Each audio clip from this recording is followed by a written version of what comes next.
పెట్టారా? అర్ధరాత్రి వచ్చి అరెస్ట్ చేశాడా?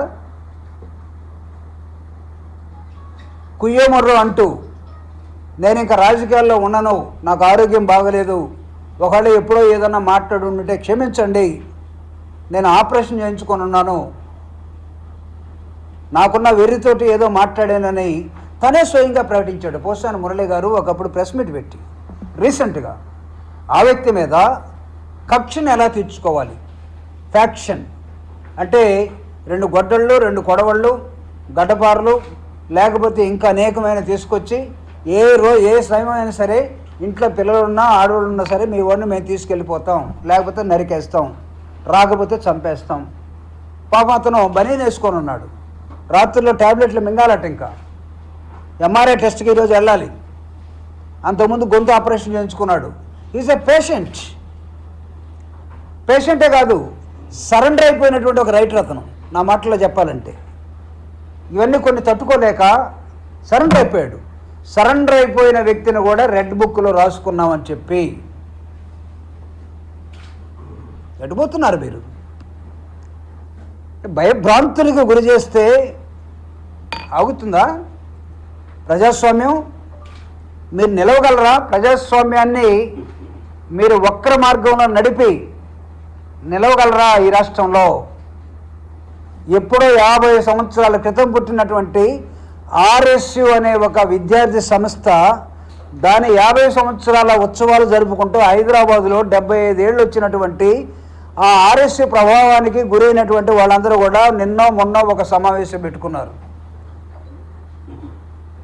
మేము చచ్చినా మా భావాలు చచ్చిపోలేదు, మీరు ఎన్కౌంటర్లు చేసినా మేము ఇంకా నిలబడే ఉన్నాం, మా విద్యార్థులు మా లెక్చరర్స్ అని వాళ్ళు చెప్తున్నారు. ప్రజాస్వామ్యాన్ని గుర్తు చేస్తున్నారు. నియంతకి ఇది సవాల్. ఇది నేను ఎగ్జాంపుల్గానే మీకు చెప్తున్నా, కళ్ళెదురు కనబడుతున్నటువంటి యూట్యూబ్ కొట్టండి. ఆర్ఎస్యు వయోజున్లాగా ఒక పేరు పెట్టుకొని వాళ్ళు, నాకు ఆర్ఎస్యు భావాలు వాళ్ళు ఏంటో నాకు తెలియదు, జనసేన భావాలు నాకేంటో తెలియదు, ఆర్ఎస్ఎస్ భావాలు నాకేంటో తెలియదు. For it is immaterial to me. I'm trying to give an example now. అరే ప్రజాస్వామ్యంలో ఒక్కసారి అధికారం నీకు వస్తే రాక నా ప్రతాపం చూపిస్తానంటే మీరు చంద్రబాబు అనే బంగారు బాతుని ఒకేసారి కోసేసి అన్ని గుడ్లు తినేయాలని చూస్తున్నారు. అది బంగారు బాతు, ఒకసారి ఓడిపోయినా మళ్ళీ గెలుస్తున్నాడు పాపం అతను. ఎన్టీ రామారావు గారి మీదే నిలబడి గెలుస్తానని చెప్పి సవాలు చేసి తర్వాత అతను కూతుర్ని పెళ్లి చేసుకొని ఎన్టీ రామారావు గారి డాక్టర్ని మేడం గారిని పెళ్లి చేసుకొని పాపం ఆయన రాజకీయాల్లో పడతా లేస్తా వస్తూ ఉన్నాడు. అంతకుముందు పడి నేను లేస్తేనే ఒక చిన్న అధికారం వచ్చింది, మీరు ముగ్గురు కలిస్తేనే అది పెద్దదయింది. మీరు ముగ్గురు ఎప్పుడు దాకా ఉంటారో ఎప్పుడు దాకా పోతారో? ఎందుకు ఈ చెత్త అరెస్టులు? ఎవరిని మెప్పించడం కోసం? అరే ఒక కామన్ సిద్ధాంతం ఏముంటుందంటే సరెండర్ అయిపోయిన వాడిని ఎవరు ముట్టుకోరు. ఛత్రపతి శివాజీ ఫర్ ఎగ్జాంపుల్, ఏ సరెండర్ సైనికుడు, వాడిని ఏం చేయరు. సరెండర్ అయిపోయినటువంటి ఒక రాజ్యం ఒకవేళ పగుంటే ఏమన్నా తెచ్చుకుంటారు, కానీ లేడీస్ మీద ఎలాంటి ఇబ్బందులు పెట్టరు. కొన్ని ఆటవిక సమాజాలు ఉంటాయి, అక్కడ దొరుకుతాయి. ఇది ఆటవికమా? ఆటవిక రాజ్యమా?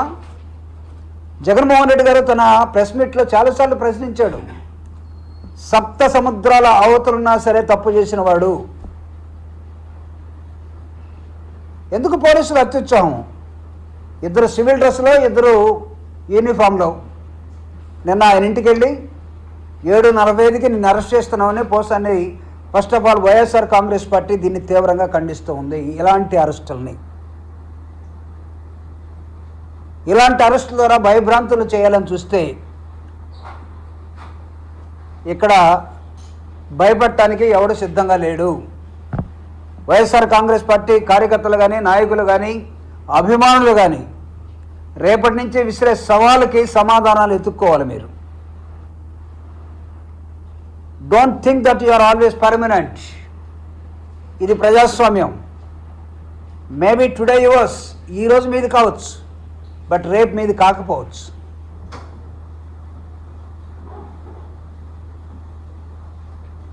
ఏం చూసుకొని ఈరోజు వైఎస్ఆర్ కాంగ్రెస్ పార్టీ సింపథైజర్స్ని నాయకుల్ని కుట్ర కేసులు పెట్టి లేకపోతే ఎప్పుడో సంవత్సరం క్రితం 2 సంవత్సరాల క్రితం మాట్లాడిన మాటల్ని వాళ్ళ మనసుతోటి అక్కడక్కడ రాష్ట్రం విశాలంగా ఉంది కదా అని చెప్పి కర్నూలు లేదా అనంతపూర్లోనో లేదా శ్రీకాకుళంలోనో లేకపోతే చిత్తూరులోనో కేసులు పెట్టించి అర్ధరాత్రి మనుషులు లాక్కుపోవడానికి ఏంటిది?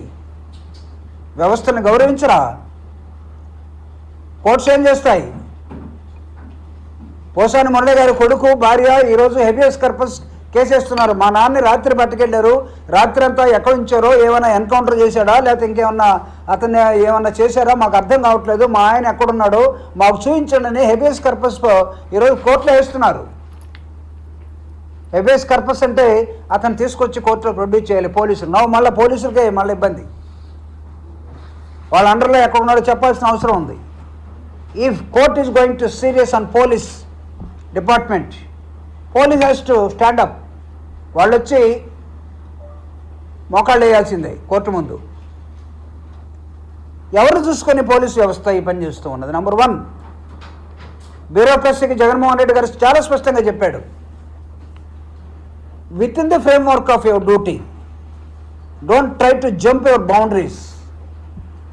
ఎవడో ఆనందం కోసం, వాళ్ళ కళ్ళల్లో ఆనందం చూడటం కోసం చెత్త పనులు చేయొద్దని కూడా చెప్పాడు. సో దానిలో భాగమే పోసాని మురళి అరెస్ట్. అయినా ప్రతి వెల్ వైఎస్ఆర్ కాంగ్రెస్ పార్టీ రాజశేఖర రెడ్డి మరణానంతరం జగన్మోహన్ రెడ్డి గారు చేస్తున్నటువంటి ఓదార్పు యాత్రలో రాష్ట్రమంతా నాతో పాటు కలిసి తిరిగినటువంటి ఒక వ్యక్తి పోసాని మురళి. ఎక్కడ మీటింగ్ ఉన్నా సరే అక్కడికి వచ్చి నిలబడేవాడు, కింద ఉండేవాడు, పైపడి వచ్చేవాడు కాదు. జగన్మోహన్ రెడ్డి గారు పిలిస్తే తప్ప వచ్చేవాడు కాదు. మీలాంటి ప్రెస్ వాళ్ళు ఒక హీరో సెలబ్రిటీ వచ్చాడు కాబట్టి అతనితో కొన్ని మాటలు మాట్లాడించుకునేవాళ్ళు.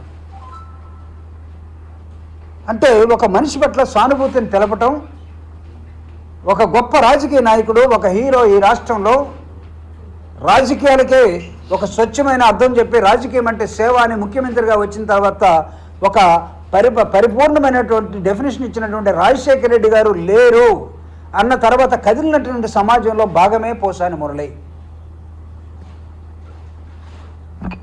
ఆ రోజు తెలుగుదేశం అభిమానులు ఏడవలేదా? కళ్ళల్లో నీళ్లు కార్చలేదా? జగన్మోహన్ రెడ్డి గారికి అండగా సమాజం మొత్తం నిలబడేదా? ఆ లెన్స్లో వాళ్ళల్లో ఇతను కూడా ఒకడు. అంటే మా కులం కాదు కాబట్టి మా కులం వాడికి ఇంకొక కులం వాడు ఎందుకు అండగా ఉండాలి? అంబేద్కర్ గారు చాలా కాలం క్రితమే నిచ్చెన మెట్ల కుల వ్యవస్థ, ఆ మూలాల్ని మేం పోగొట్టాలని చూస్తున్నా, కానీ ఎందుకో పాలకులు దాన్ని అట్లానే ఉంచాలని చూస్తున్నారు.